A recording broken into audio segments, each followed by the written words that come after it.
These are the given matrices. Exercise number 1, 4a.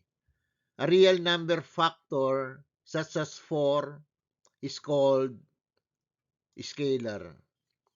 The product of a scalar and a matrix is called scalar product. Let us find the scalar product. This is equal to 4 times each element of matrix A, which are 1, 2, -3, and 5. So, this is equal to 4 times 1, 4 times 2, 4 times -3, 4 times 5. And then do the indicated operations. This is equal to 4 times 1 is 4, 4 times 2 is 8, 4 times -3 is -12, 4 times 5 is 20. This is the scalar product. These are the given matrices. Exercise number 2, 3b. The scalar is 3. So this is equal to 3 times each element of matrix B, which are 8, 1, 5, 4, 7, and 0. This is now equal to 3 times 8, 3 times 1, 3 times 5, 3 times 4, 3 times 7, 3 times 0. Then do the indicated operations. This is now equal to 3 times 8 is 24. 3 times 1 is 3. 3 times 5 is 15. 3 times 4 is 12. 3 times 7 is 21. 3 times 0 is 0.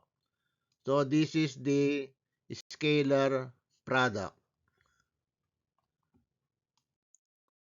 These are the given matrices.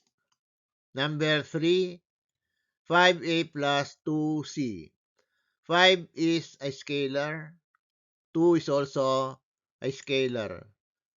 So this is equal to 5 times each element of matrix A, which are 1, 2, -3, and 5, plus 2 times each element of matrix C, which are 4, -1, 3, and 6. So this is now equal to 5 times 1, 5 times 2, 5 times -3, 5 times 5, plus 2 times 4, 2 times -1, 2 times 3, 2 times 6. And then do the indicated operations. So we have now 5 times 1 is 5. 5 times 2 is 10. 5 times -3 is -15. 5 times 5 is 25. Plus 2 times 4 is 8. 2 times -1 is -2. 2 times 3 is 6. 2 times 6 is 12. And then add the corresponding elements. 5 and 8 are corresponding elements, so 5 plus 8 is equal to 13.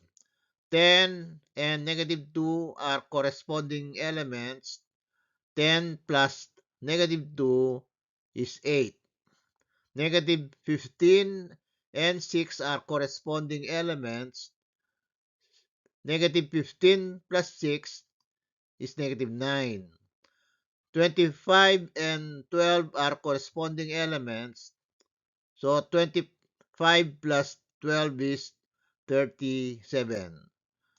So this is the answer. These are the given matrices. Exercise number 4. B minus 2D.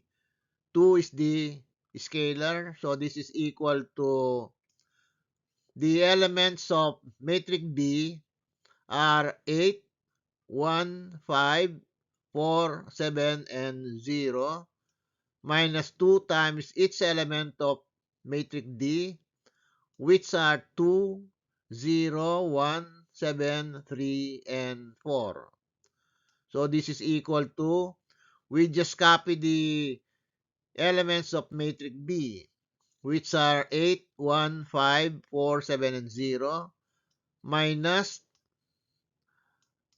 2 times 2, 2 times 0, 2 times 1, 2 times 7, 2 times 3, 2 times 4. This is equal to, again, we copy the elements of matrix B, which are 8, 1, 5, 4, 7, and 0, minus, we do the indicated operations here. 2 times 2 is 4. 2 times the 0 is 0. 2 times 1 is 2. 2 times 7 is 14. 2 times 3 is 6. 2 times 4 is 8. And then find the difference between the corresponding elements. 8 and 4 are corresponding elements. So 8 minus 4, 4.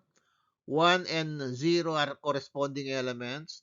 1 minus 0 is 1. 5 and 2 are corresponding elements. 5 minus 2 is 3. 4 and 14 are corresponding elements. 4 minus 14 is negative 10. 7 and 6 are corresponding elements. 7 minus 6 is 1. 0 and 8 are corresponding elements. 0 minus 8 is negative 8. So this is the answer.